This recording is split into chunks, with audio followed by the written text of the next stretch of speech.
Ancestralidade, parte 4, Afrocentrismo, segunda parte. Um modo de pensar ocidental advém da filosofia ocidental, que nasceu na Grécia, que condensou o modo de pensar, agir e se enxergar no mundo a partir de percepções externas. O modo de pensar grego começou a questionar o porquê das coisas existirem no mundo, as suas origens e os seus destinos. Criou-se a filosofia, fazendo com que esse tipo de pensamento tivesse um ordenamento teórico. A própria história é um dos produtos da filosofia, uma vez que ela pensa e registra o que aconteceu a partir de um ponto de vista. Não te parece estranho que depois de tanto tempo de mundo, a gente ainda conheça a história por apenas um viés? Se Descartes dizia, penso, logo existo, eu queria te convidar para ter um pensamento diferente, de outro lado dessa história. Só que para isso, a gente vai precisar voltar um pouco no tempo agora.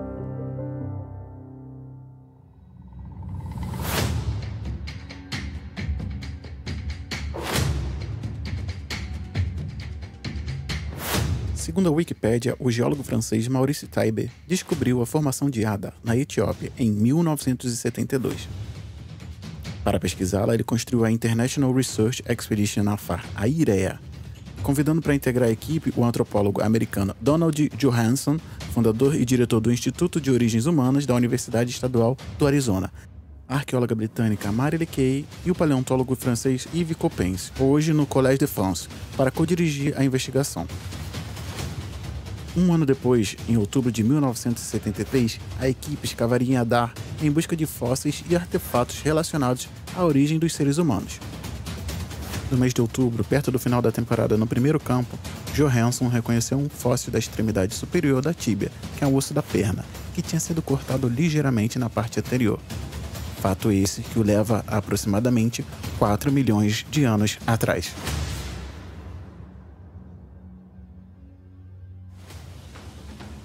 Comprovadamente, os fósseis mais antigos de hominídeos foram encontrados na África. Estima-se que essa espécie começou a caminhar de pé na região dos lagos, entrando na Tanzânia, Quênia e Etiópia. Os fósseis mais antigos são dessa região. Foi ali, depois de alguns milhões de anos, que o Homo sapiens deu os seus primeiros suspiros. Estima-se que a nossa espécie tenha surgido no mundo há cerca de 200 mil anos atrás. E nesse ponto, a história passa a assumir um pequeno viés diferente. Fósseis com cerca de 100 mil anos ou menos são encontrados em algumas partes do mundo. Entretanto, os africanos da região dos lagos foram datados precisamente de 150 mil anos atrás, o que reforça o coração da África como o berço da humanidade, tal qual ela é hoje. Agora eu quero te convidar para um breve passeio na linha do tempo.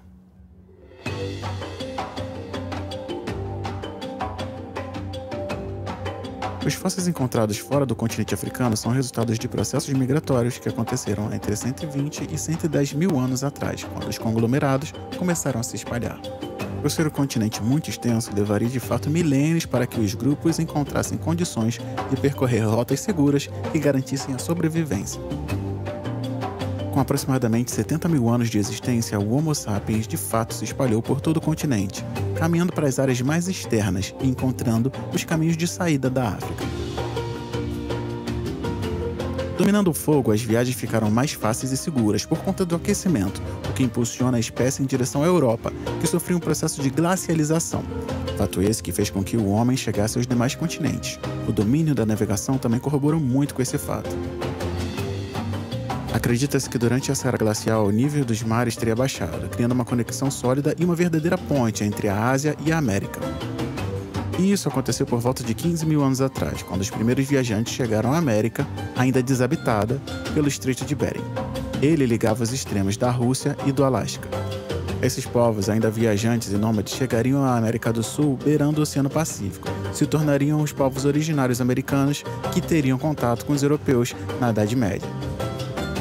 Que agora a gente vai voltar lá para o Crescente Fértil.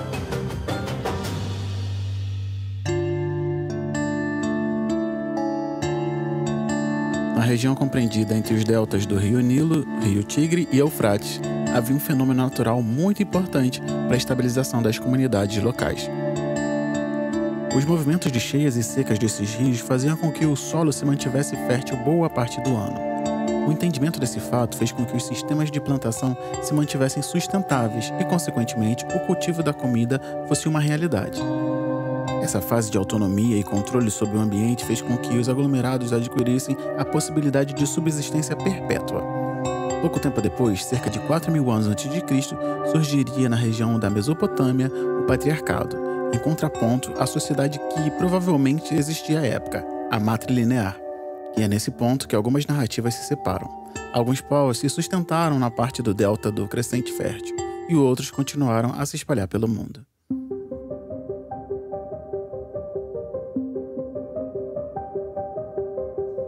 Se removermos o zoom do globo nessa época, poderíamos ver as rotas migratórias partindo do centro da África, pelo Estreito de Gibraltar para a Europa e pelo Oriente Médio em direção ao extremo da Ásia. Bem antes, parte da população evadiu-se da África de maneira nômade para transitar pelo Oriente Médio até se assentar na Babilônia. Os povos africanos, também nômades, entenderam os movimentos de cheia e seca do delta do Nilo. Esses povos, os monos, se juntaram em 2 outros grandes povoados, que mais tarde seriam unificados por Menés.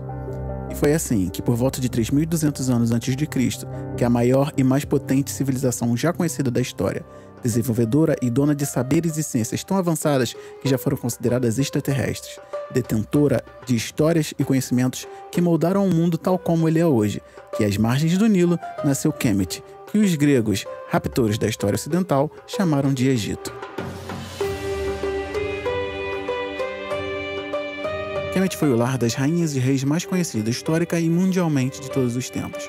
Foi o local onde se desenvolveu a filosofia, a matemática, a astronomia, a medicina, a topografia, a arquitetura e diversas outras ciências conhecidas e usadas até os dias atuais.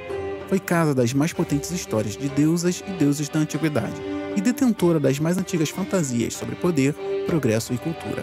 Essa nação se tornaria um marco para o entendimento da humanidade como ela ainda é hoje.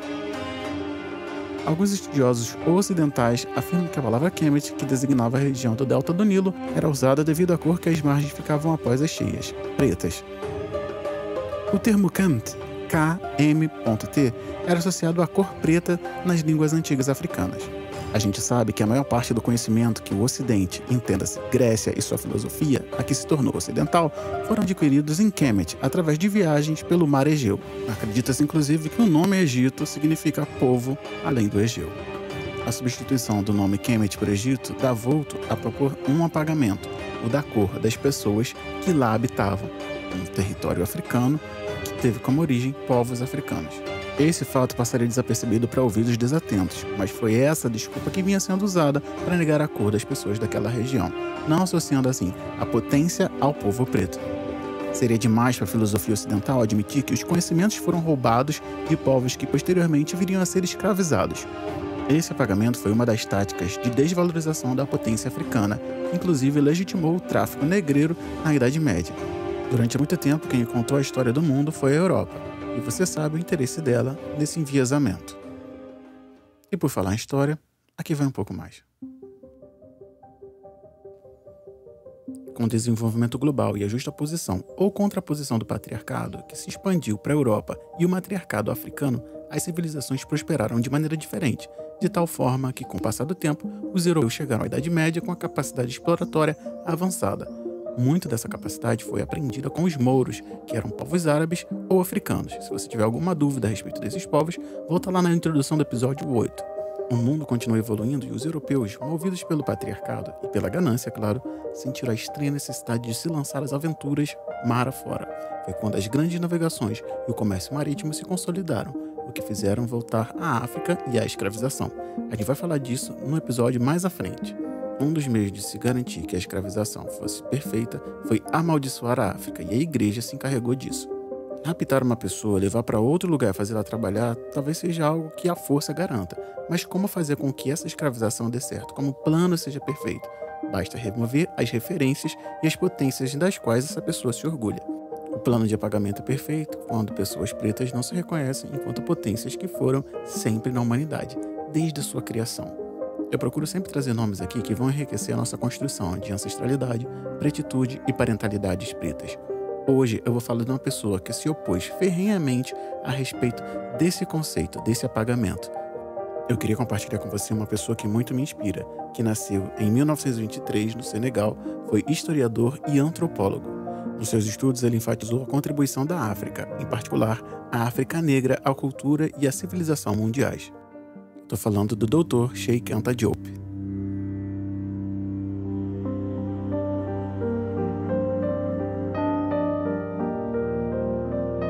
Segundo Gueledés, aos 23 anos ele foi para Paris para estudar física e química, mas interessou-se também pela história e pelas ciências sociais. Ele adotou um ponto de vista especificamente africano diante da visão de certos autores da época, segundo os quais os africanos são povos sem passado. Mais tarde, em 1951, ele defendeu na Universidade de Paris uma tese de doutorado, na qual ele afirmava que o Egito Antigo, Kemet, era povoado por povos africanos negros, e que a língua e a cultura egípcias, queméticas, se difundiram depois para o oeste da África. Naquele momento, ele não conseguiu reunir uma banca para defender sua tese. Tese essa que se difundiu bem melhor na forma de um livro, Nações Negras e Cultura, de 1954. Somente em 1960 ele conseguiu finalmente defender sua tese. Depois disso, ele prosseguiu com uma especialização em física nuclear no Laboratório de Química Nuclear da Collège de France. E foi assim que Diop recorreu à sua formação pluridisciplinar para combinar várias técnicas de abordagem e continuar suas pesquisas. A essa altura do campeonato você já conhece a teoria do professor e doutor Cheikh Anta Diop. É aquela que eu usei no início dessa introdução para falar do espalhamento dos povos a partir do centro da África. Esse é o ponto principal de construção do raciocínio que ele trouxe em suas pesquisas, corroborando com o fato de que o homem nasceu na África. Ponto. Mas aí você se pergunta, tá, beleza, isso não é muito óbvio, isso não parece muito óbvio? E eu vou te fazer um contraponto a essa sua afirmação. Procura aí o filme Deuses do Egito, que você provavelmente já deve ter assistido em algum momento. Vê a cor dos personagens, principalmente. Veja a cor dos deuses. Eu vou te dar um tempinho pra você olhar. Quer mais um? Procura aí Cleópatra, de 1963. A Cleópatra é uma mulher branca de olhos azuis chamada Elizabeth Taylor. Vou trazer um último exemplo aqui. Cam, o filho de Noé, que foi amaldiçoado por ter visto o pai nu e não ter feito nada, e ainda ter brincado com a nudez dele, gerou uma descendência chamada Camitas. Os Camitas, segundo a Bíblia, foram povos da África. E você não precisa andar muito por aí para encontrar algumas afirmações de que o povo africano foi amaldiçoado. Se você já ouviu a expressão filho do cão, talvez entenda que é daí que ela vem. É um xingamento a uma nação que foi amaldiçoada por Deus. Segundo a Bíblia, claro. Mas eu não tô aqui para falar de coisas ruins a respeito do nosso povo. Afinal de contas, esse programa não é sobre isso. Eu ainda tô aqui conversando com você para dizer que realmente não é óbvio a gente ter que falar o que a gente falou a respeito das origens da humanidade. Afinal de contas, muita coisa está tirando a humanidade dessa origem.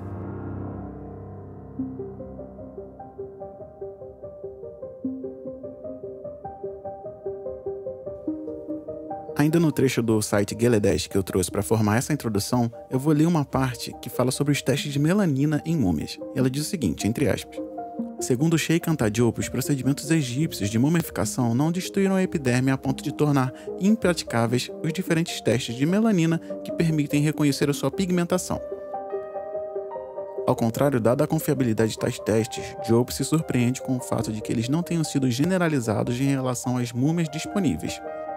Com amostragens de pele de múmias egípcias, obtidas no Laboratório de Antropologia Física do Museu do Homem em Paris, Cheikh Anta Diop realizou pequenos cortes e observação microscópica com luz ultravioleta, e isso levou a classificar indubitamente os antigos egípcios entre os negros. Voltando à teoria de Anta Diop, a gente ainda fala sobre algumas possíveis não coincidências que confirmam a origem negra de Kemet. Vou ler aqui outro trecho lá do Gueledés. Os mais antigos utensílios e técnicas de caça, pesca e agricultura encontrados no Egito são semelhantes àquelas que conhecemos em outras regiões da África. O mesmo acontece com os diferentes penteados e seus significados, os cajados e os cedros reais. O conjunto de diferentes tipos de argumentos invocados pelos afrocentristas mobiliza diversas disciplinas científicas e constitui, segundo eles, um feixe de provas, isto é, um sistema argumentativo global, com sua própria coerência interna, o que estabelece como um paradigma epistemológico autônomo. Eu acho importante pontuar aqui, paradigma epistemológico quer dizer um conjunto de verdades criadas a partir de estudos que têm autonomia por si só. Eles não precisam se provar, eles existem. A epistemologia é o estudo dos postulados, das conclusões e métodos dos diferentes ramos do saber científico. Só queria queria deixar isso aqui claro, porque eu demorei muito para entender esse termo. Eu consegui concluir isso nessa pesquisa. Sheikh Anta Diop ainda influenciou muitos outros filósofos e pensadores que viriam deles. Um deles a gente já falou aqui no episódio 7, o professor Moleh Fikhet Assanti. Se você tem alguma dúvida ou não ouviu esse episódio, volta lá no episódio 7, na introdução. Esse raciocínio é introdutório para toda a teoria do professor e doutor Sheikh Anta Diop. Isso aqui não resume nada. Essa é a ponta do iceberg para tudo o que acontece. Como eu gosto de dizer, isso aqui não é uma aula, é uma janela que se abre para um raciocínio. A partir de agora, você sabe quem ele é, você sabe o que ele fez e pode muito bem pesquisar mais a fundo. Esse grande pensador e tão importante para o raciocínio afrocêntrico no mundo. Trazer Sheikh Anta Diop para a parentalidade é fazer com que nós não esqueçamos de onde nós viemos e as potências que nós podemos construir. É fazer com que a gente consiga transformar o futuro dos nossos a partir de novas percepções, de recentralizar as referências para o local onde eles estão. Referências que se pareçam conosco porque tiveram, sim, uma história muito grande. Esse programa é sobre reconexão. Esse programa é sobre avanço.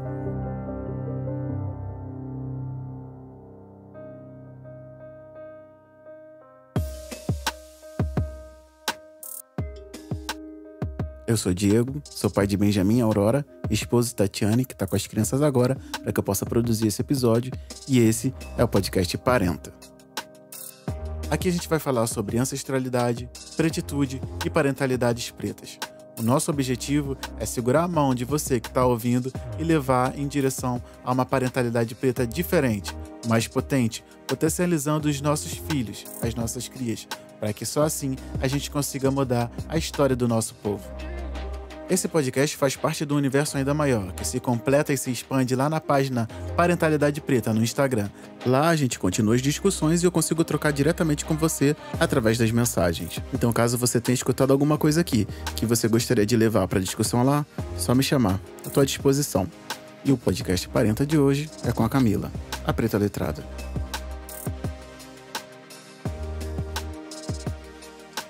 Eu sou Diego, sou um homem preto de pele não retinta, tô sem bigode, com pouco cabelo, com um fone preto na minha cabeça, um microfone à frente. Atrás de mim tem uma estampa africana e do meu lado uma mesa. Bom, eu sou Camila, apresentação, né? Eu tô usando uma trança loira, que eu vou debates, um óculos transparente, tô com cabelo solto, sou uma mulher preta, de pele retinta. Tô aqui no meu quarto atrás. Massa. E quem é a preta letrada? Então, né? Quando eu costumo colocar lá no Instagram, preta letrada, na maioria das vezes as pessoas acham que eu estou falando sobre mim, certo? E aí, quando eu coloco lá no Instagram, preta letrada, é muito mais sobre as pessoas a que eu me espelho, né? Sobre um espelho, sobre eu me enxergar através dessas pessoas. Então, ao mesmo tempo que eu falo de mim, eu falo, por exemplo, de minha mãe, eu falo sobre minha irmã, eu falo sobre minha avó, eu falo sobre você, enfim. Quem eu me espelho mesmo para falar. Então, sou eu e somos todos nós ao mesmo tempo. É um pouquinho de Camila e um pouco de todo mundo. Massa, massa. Muito subjetivo mesmo, mas acho que fica bem claro que é como você falou, né? Sobre todo mundo. Show de bola. Porque eu sou assim, né? Eu sou um pouco poética. Pô, mas sendo um pouco mais... Falando sobre mim um pouco mais, porque como eu falei, para eu me enxergar, né? Também, enquanto uma pessoa, enquanto uma mulher, uma preta letrada mesmo, demorou um tempinho para eu chegar nesse momento de me achar. Eu falo até isso lá no Instagram. De eu me achar preta letrada, de eu achar que eu sou capaz, de eu achar que eu tenho essa potência. Então, é uma forma de afirmar que eu sou isso e passar para outra pessoa que ela também é isso. Massa. A gente até falou um pouco disso há um tempo atrás, acho que foi até no Resenha, né, que é outro programa da grade, que é um pouco disso também, assim, você se convencer de que é algo para ser de fato, né? Acho que a primeira pessoa que a gente tem que convencer, e talvez que a gente tem que ficar convencendo o tempo inteiro, é nós mesmos, né? Porque sempre vem aquela questão, será que realmente mas aí, tipo, a gente fica, não, eu sou, então vamos fazer mais e tal, vamos botar pra frente. Acho que é interessante mesmo isso que você falou. Eu gravei, né? Exatamente isso que você falou. Eu gravei recentemente não. Tem alguns meses que eu gravei um vídeo sobre Exu, né? Eu falo muito sobre isso lá, e recentemente estava conversando com o seu Lúcifer, que é uma entidade que acompanha a gente lá na casa que eu frequento. Uhum. E ele estava falando, né, que eu falei no vídeo, que já falaram que ele era anjo e que ele era demônio, e que se ele não soubesse de fato quem ele é, ele iria cair, né, nessa cilada, esse risco de acreditar no que os outros falam. Então, eu me percebi nesse caminho durante muito tempo, sem saber exatamente quem eu sou e acreditando quando os outros diziam que eu era isso, que eu era aquilo, mas com certeza o primeiro passo mesmo para eu me enxergar enquanto o que eu realmente sou foi saber, né, o mais simples, o mais básico que está na nossa frente, mas que tornaram tão difícil da gente saber, né, da gente tomar conhecimento, que é quem eu sou de fato. Massa, show de bola. Vamos pro intervalinho aqui e a gente volta rapidinho.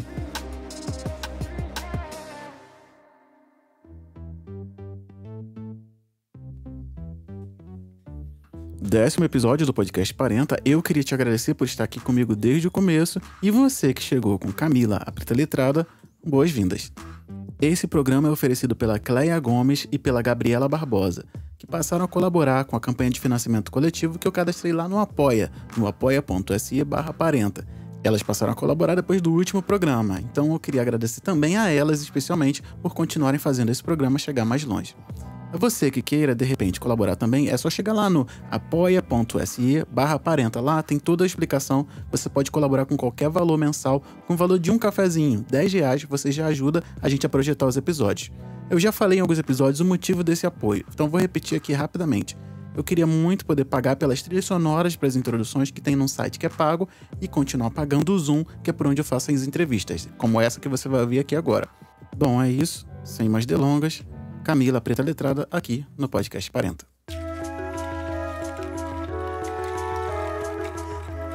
Bom, então a gente volta agora do nosso primeiro intervalo e a gente vai direto para as nossas trocas. Então vamos direto para a primeira pergunta.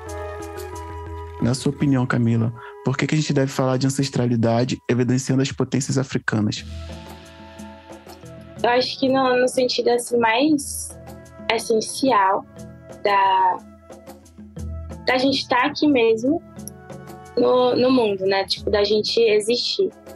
Porque eu falo enquanto uma pessoa que eu já tive numa situação assim, depressiva mesmo, um quadro depressivo, sem saber exatamente o porquê de eu estar aqui, o porquê de eu estar existindo, e vejo que muitos irmãos meus também se encontram nessa mesma situação. Infelizmente, hoje em dia é uma coisa que tem se tornado comum. E falando enquanto pessoa preta, uma boa parte dessa minha perspectiva mudou quando eu percebi o papel que a gente tem nesse mundo que a gente teve. Quando a gente tem uma referência negativa ou não tem referência sobre a gente, a gente se torna uma pessoa perdida, né? Que eu até postei no meu Instagram recentemente por causa da treta que teve da rainha falando de Marcus Garvey, né? Quando era Marcus Garvey, né? Que um povo sem história, né? Na verdade, não sabe nada sobre você. Então, quando eu não sabia nada sobre mim, eu me vi, não sei nada sobre mim, por que eu tô aqui, sabe? Sim. Então, eu vejo isso cada vez mais comum entre os nossos. Então, primeiramente, é no sentido mesmo da existência, né? O que é essa ancestralidade? É o motivo da gente estar aqui hoje. É o motivo da gente existir, pelo menos para mim, eu me enxergo dessa forma. Então, tem sido a razão, a esperança que eu encontro em cada atitude minha no dia a dia. E aí entra a parte das potências africanas, né? Da gente ter nossas próprias referências, né? Verdade. Da importância da gente ter as nossas próprias referências e não apenas um espelho daquilo que as outras pessoas criaram.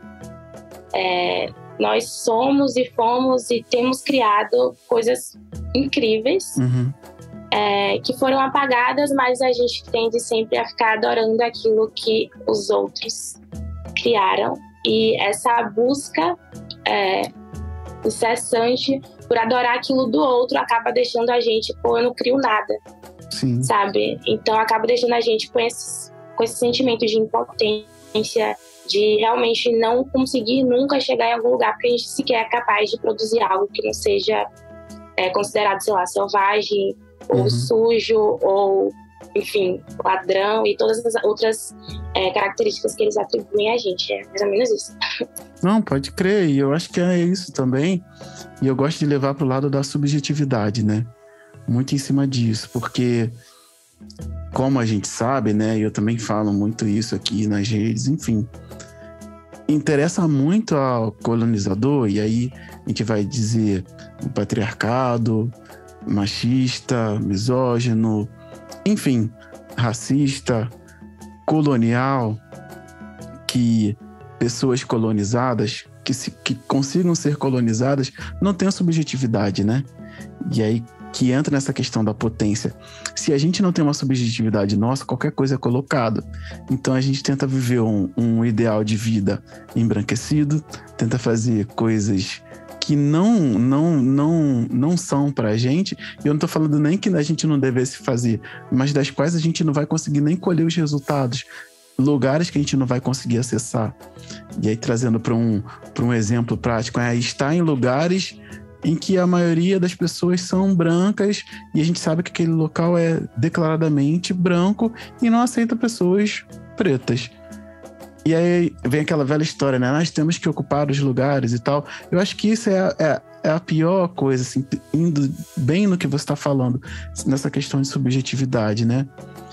A gente quer estar lá como pessoas pretas ou porque aquele local, aquele evento, aquela conquista é algo que foi colocado na gente como sendo algo bom por pessoas brancas e para pessoas brancas. E a gente quer acessar aquilo, né? Então, quando você fala e quando a gente fala dessa potência, e aí eu vou pedir para você me permitir falar também a respeito disso, é muito disso, né? Da gente entender no final das contas o quê? Nem tudo que está aí sendo apresentado é pra gente, e não é por questão de acesso, não, é por questão de subjetividade, porque a gente tem coisas para botar no local de um ideal branco, de uma conquista embranquecida, e coisas que vão completar muito mais, que que vão nos reconectar com a gente, né?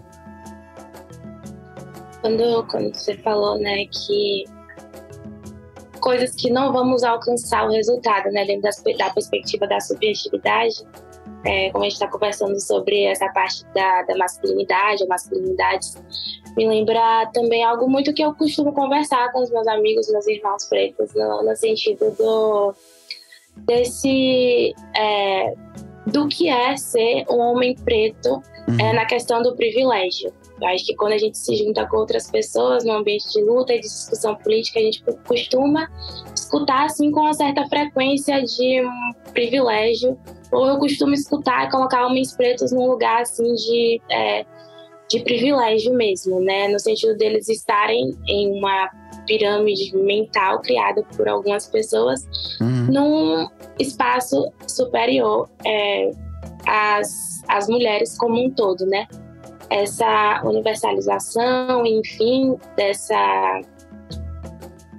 sentido de ser homem, de ser mulher, me faz pensar muito sobre o homem preto não estar alcançando nunca esses resultados daquilo que ele reproduz, né? Que se de alguma forma ele reproduz o machismo, o patriarcado imposto, ele não alcança os privilégios disso em lugar nenhum e de forma alguma, porque ele não recebe a retribuição que o homem branco recebe, né? De poder estar ali usufruindo de, enfim, segurança jurídica ou outras coisas que a gente pode citar, né? Então é isso mesmo que você falou, da gente nunca conseguir alcançar os resultados estando em lugares que não foram feitos pra gente. É isso mesmo, de verdade. E traz até esse exemplo. Eu vou usar ele como exemplo errado, porque eu acho que é isso. Não é dizendo que não deva estar, mas assim, quantos homens pretos executivos de alto calão você vê? Quantos homens pretos estão lá? eu começo a perceber que esse é um questionamento feito até por pessoas brancas. E eu não tô aqui querendo quebrar quebrar a necessidade de acesso de estar nesses lugares. Mas, tipo assim, que questionamentos são esses? A gente tá com questionamentos muito mais básicos ainda, né? Falando até dessa pirâmide, falando de homens pretos relacionados a mulheres pretas. A gente ainda tá num rolê muito sinistro. E aí eu tenho pensado muito, né? De onde vêm essas demandas por essas equidades? A gente ainda tá tentando se humanizar em alguns aspectos. E com dignidade, né? A partir do nosso ponto de vista. Eu acho que a gente ainda tá nesse local de, calma aí, vamos nos entender como pessoas e vamos entender o que é pra gente aqui, pra, além de estar querendo acessar locais, né?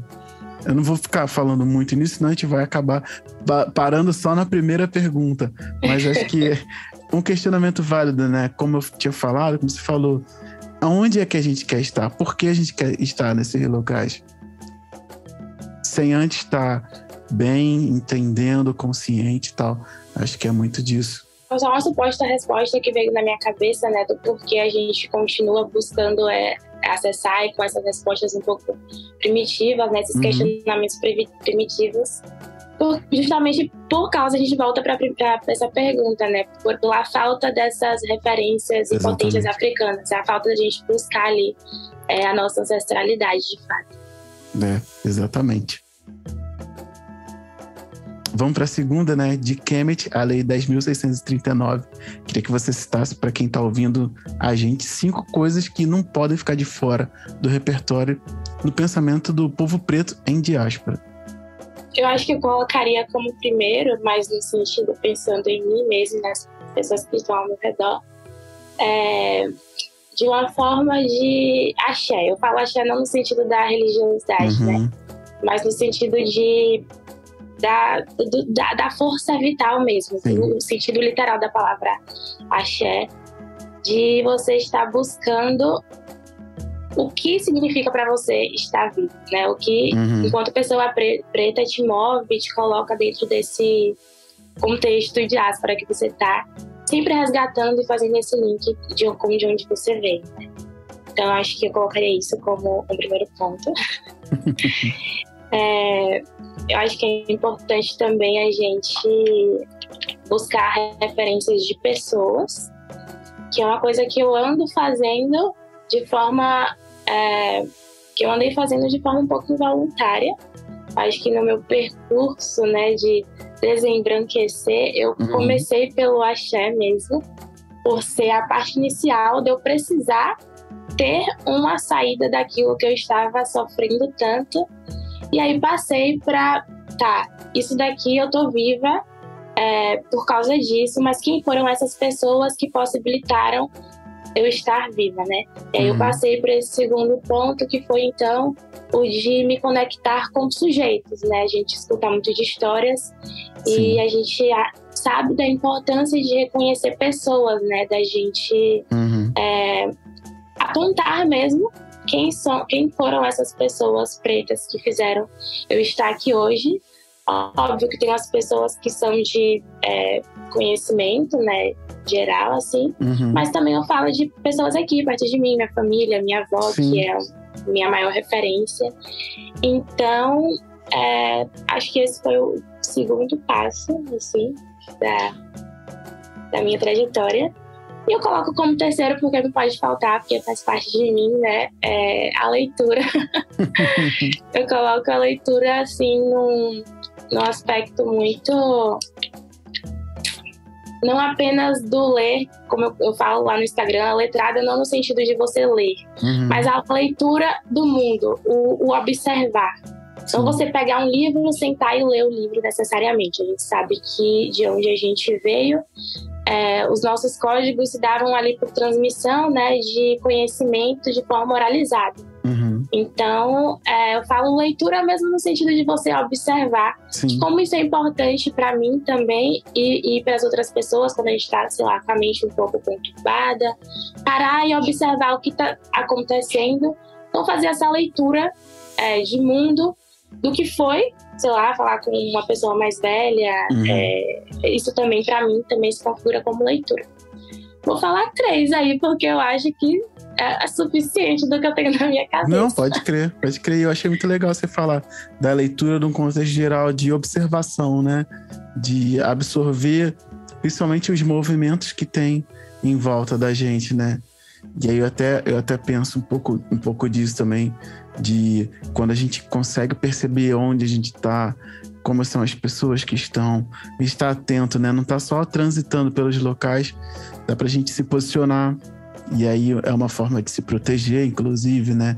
Entendendo como são as dinâmicas das pessoas que estão em volta da gente. Eu acho isso muito legal porque eu penso isso também, sabe? Como é que eu habito esse local aqui? Como é que eu tenho que performar aí? Sem a observação, sem essa leitura do local, a gente não consegue. Por que eu digo isso? Porque senão a gente acaba sendo um corpo preto, vulnerável num local que a gente tá ali simplesmente se expondo. E talvez sem necessidade, né?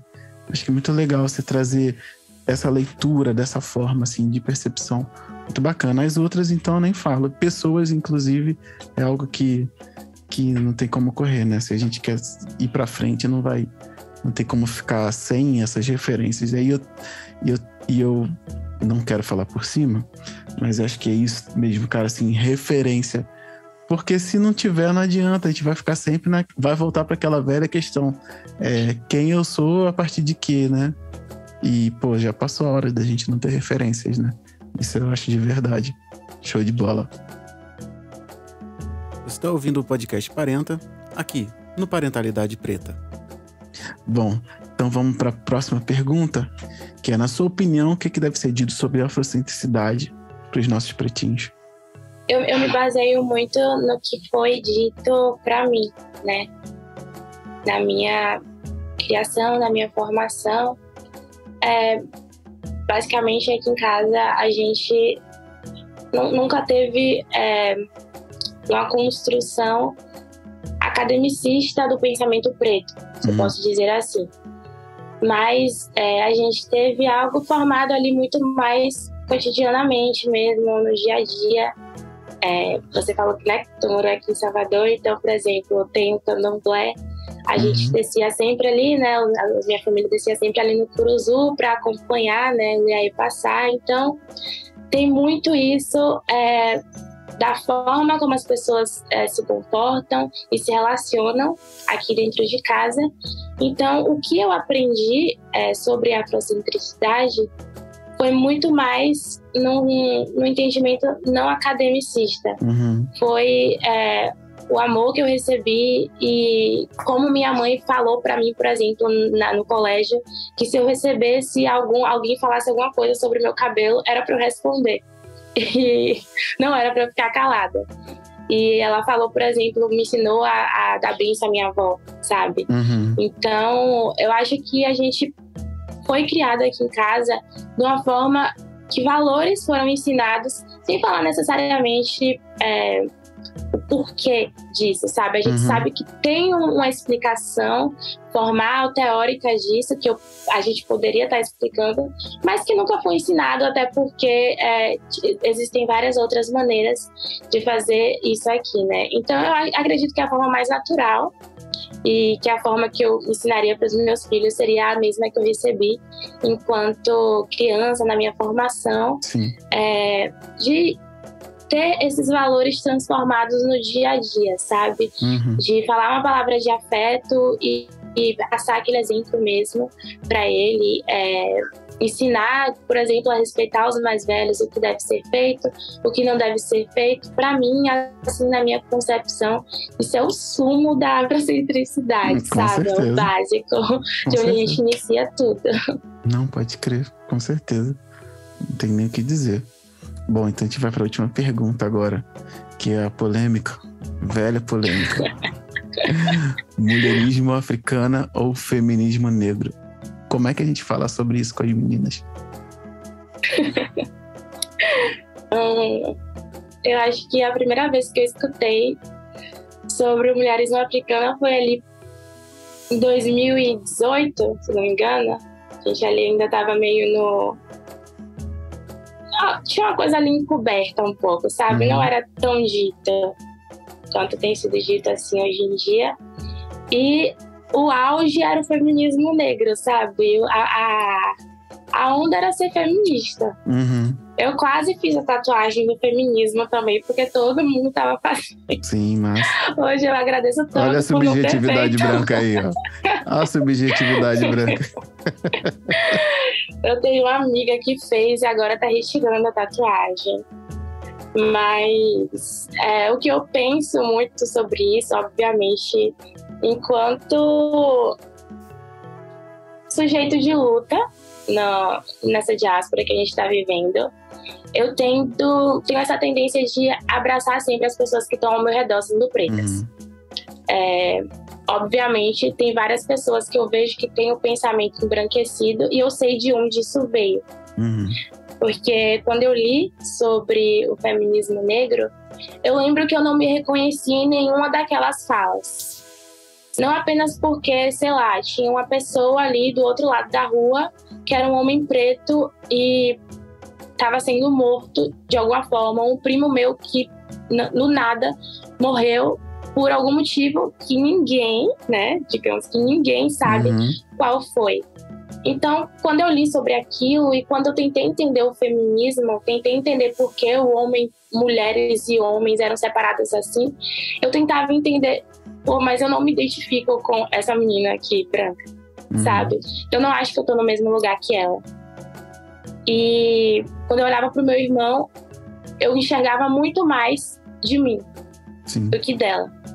Então, eu acho que o meu processo começou a partir daí, de entender até que ponto eu deveria transformar o feminismo em negro. E eu acho que, na minha cabeça, eu construí uma confusão mental muito grande, porque é algo que a gente sabe que é imposto pra gente. Por meio das pessoas, sei lá, se você falar pra alguém que você não é, enquanto mulher, se falar pra alguém que você não é feminista, a pessoa vai te olhar, tipo, você vai votar em quem esse ano? Sabe? Tipo, tem outra opção? Você não é feminista? Como assim? Como assim você é uma mulher e não é feminista, né? Exato. Então, foi algo que me causou uma confusão mental muito grande, mas fez parte daquele processo que eu falei de me entender. E quando eu busquei as minhas referências, fez muito mais sentido para mim ir atrás delas e consumir elas do que buscar referências de pessoas brancas e moldá-las para se encaixar em mim.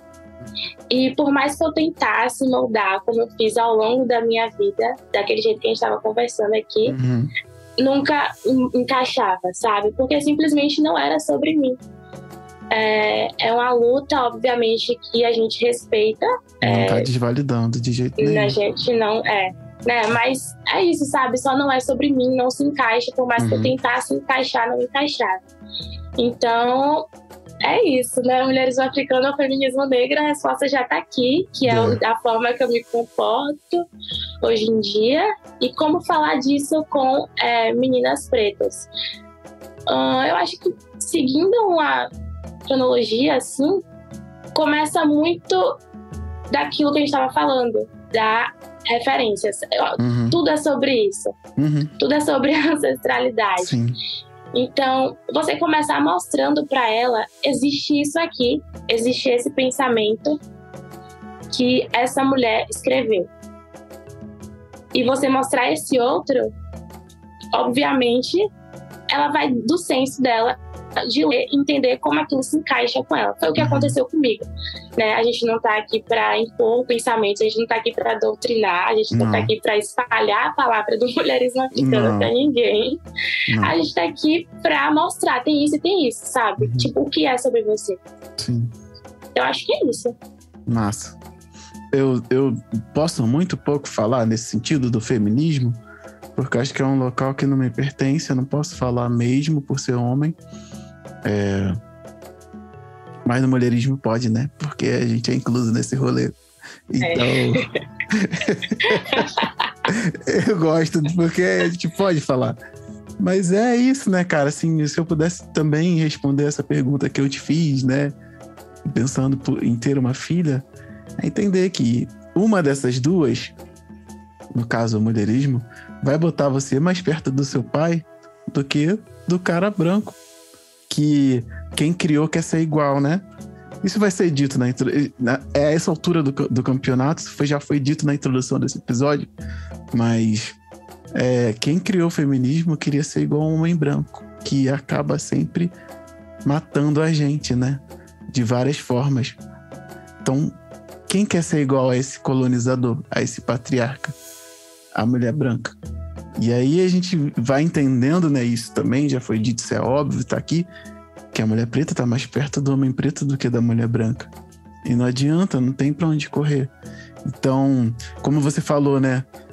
Na busca de chegar a esse local branco, não embranquecido, branco, você só vai sentir inadequações, né?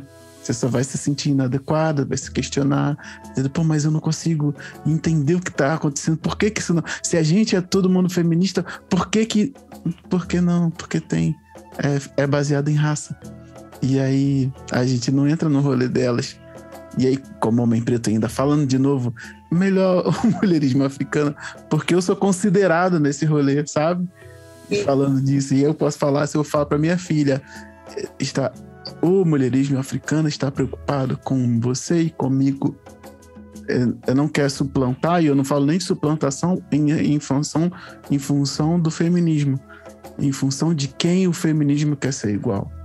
Nesse projeto colonial, patriarcal, machista, misógino, racista, que quer, de maneira sistemática, acabar com homens pretos, não dando oportunidade. A gente vai voltar até falar, e eu não vou estender isso aqui. O feminismo pergunta por que eu não sou executivo. O mulherismo pergunta por que continuam me matando. E aí a gente não consegue, essa conta não vai bater. E o feminismo, eu não vou dizer as feministas, porque eu não gosto de falar isso de verdade, o feminismo ele não vai ter essa resposta. Porque ela não levou isso em consideração. Falando de ondas e que a inclusão das mulheres pretas nisso aqui, eu ainda fiquei como homem preto de fora, nessa 8ª, 9ª, 10ª onda do feminismo, né? Continua embranquecido. Mas, enfim, posso me comprometer, eu vou até pensar se eu vou botar isso na edição. Mas enfim, mulherismo africana abraça homens e mulheres pretas. Bota a gente como iguais em vários locais, mas principalmente bota a gente no local do cuidado. E isso que é importante, né? E aí, também respondendo essa pergunta, é assim que falo, eu acho que é assim que a gente tem que falar com as nossas filhas, com as meninas. Existe um pensamento que bota você mais perto de quem é da sua cor do que de quem é do outro gênero.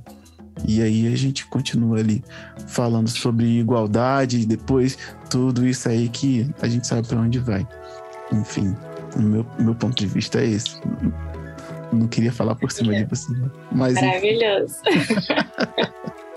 Massa. Bom, vamos chamar intervalinho aqui e a gente já volta.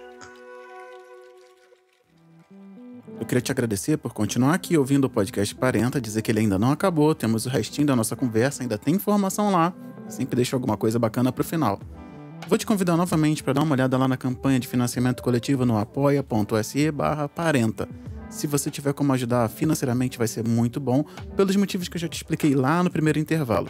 Mas se você não tiver como ajudar com dinheiro, com um apoio financeiro, vou te pedir outro favor. Manda esse episódio para 5, 6, 7, 10 pessoas que você saiba que talvez precisem ouvir ou venham a gostar. Pede para separar 5 minutos. Se a pessoa ouvir a introdução e não for fisgada, ela não precisa ouvir mais. Eu tenho certeza que ela tá muito bacana. Valeu? Vamos voltar para o finalzinho do episódio. Até mais. E eu queria saber de você, Camila, qual conselho que você dá a pais e mães que estão criando crianças pretas? Eu acho até um pouco de, não sei, eu falar assim, né? O conselho para... Primeiro, se você é pai e mãe, tá criando uma pessoa preta no Brasil, já tá fazendo muito. Verdade. E tá conseguindo criar, né, uma criança preta no Brasil, já tá fazendo muito. O conselho, na real, que eu vivo falando, assim, né, pra minha mãe mesmo, no sentido de... Eu vou falar assim, com essa palavra assim, um pouco óbvia, mas é no de se acalmar. Uhum. eu acho que tem sido um mal a gente estar o tempo todo se cobrando. E eu vejo isso na minha família como um todo, de pais e mães pretos, que tem um interesse em que o filho alcance algum espaço diferente daquele que ele esteve em algum momento, de estar sempre buscando isso, né? A gente fala de pessoas pretas, de autocobrança, enfim, e tá tudo muito interligado. Então, o que eu sempre falo é para a gente poder se enxergar como pessoa também, além de ser pai, ser mãe, como uma pessoa, e observar isso sempre olhando internamente, sabe? Obviamente, a gente tem preocupação com o contexto, com a violência, com o sistema, com o colonialismo, que insiste em atacar a gente de todas as formas, mas eu acho, e eu também preconizo isso, que a gente não pode esquecer o essencial, né, que é estar ali vivendo com aquela pessoa. Então eu sinto que por muito tempo moldou aqui em casa essa ansiedade em alcançar, em ascender, né, um ponto de vista assim um pouco distorcido de ascender, mas mesmo assim ascender e acabar esquecendo um pouco o viver, né? Sim. Que é o que está faltando na gente mesmo, conseguir ter essa humanidade além do que eles impõem pra gente, né? De estar sobrevivendo, de estar sempre o tempo todo criando estratégias para, né, não cair. Então, o conselho que eu daria é esse, né? É o mais de mim possível. Sim. Você tá vivendo, enfim, aproveitando a vida, né? Você é um ser humano também, é construir essa humanidade. Não, massa, porque assim, quando eu pergunto que conselho você daria, e você colocou do local, que eu acho que é o que você deveria colocar mesmo, que é o de filha, né? Afinal de contas. Então é muito para isso também. Muitas das abordagens que eu faço com pessoas que não têm filhos é colocando nesse local de filho. Então, o que um filho diria para um pai? Legal você trazer assim, ó, calma aí, vamos viver também. Não... Eu sei que eu sou a única flecha de Oxóssi, mas deixa eu voar um pouquinho aqui, um pouquinho direitinho também, mas enfim, bacana isso. Bom, e a gente vai para a despedida agora. Eu queria saber se você tem alguma mensagem que você gostaria de deixar para as próximas gerações, para quem está ouvindo agora, alguma coisa que ainda se talvez não tenha falado, e falar um pouco também das redes, o que você gostaria que quem vai lá te encontra, o que quem vai lá encontra no Preta Letrada.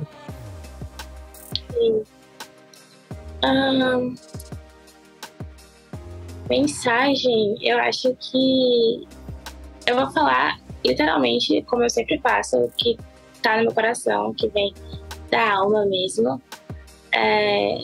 Ultimamente eu tenho sentido uma necessidade muito grande da gente se organizar.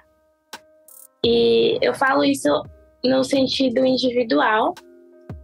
É óbvio que tem sido discutido da gente se organizar enquanto indivíduo, enquanto pessoa, organizar, ter nossa cabeça organizada, organizar nossa singularidade, nossas dúvidas, né? Saber quem a gente é uma forma de organização individual. Mas, ultimamente, eu tenho pensado tanto em como a gente precisa se organizar enquanto comunidade mesmo, sabe? Então, eu acho que a mensagem que eu deixaria era mais essa, de que sempre penso se eu tô organizada, porque, convenhamos, não adianta muito hoje em dia você ser uma pessoa preta solta no mundo, porque tem gente apontando para você de todos os lugares, e se você tá com outra pessoa preta, tá na mesma situação com você, convenhamos, é muito mais fácil da gente discutir estratégias, da gente conseguir o que a gente está buscando. Então, eu acho que minha mensagem é mais um pouco essa, das pessoas entrarem nessa onda de reflexão para ver se elas estão organizadas, se elas estão em coletivo, se elas estão com outra pessoa ao seu lado, buscando estratégias. Mais nesse sentido mesmo. E das redes, eu acho que quem não me conhece, convido a me conhecer, né? A gente está falando um pouquinho sobre mim. E tem muito mais além de mim lá nas redes sociais, né? Tem um pouco de todo mundo. E eu acho que é mais assim, nesse sentido mesmo. Show de bola. Camila, obrigado, de verdade. Adorei conversar, muito legal. E a gente vai ficando por aqui. Bom, esse foi o 10º episódio do Podcast Parenta. Eu queria te agradecer por ouvir até o final e espero que você tenha saído dele diferente do jeito que você entrou. Eu, com certeza. A gente volta com o Parenta daqui a 15 dias, uma nova interação, uma nova troca, uma nova imersão. Eu sou Diego, pai de Benjamin e Aurora, esposa Tatiane, que ficou com as crianças para que eu pudesse produzir esse trabalho, e ela participa ativamente aqui comigo hoje, e esse foi o Podcast Parenta. Bora para mais uma?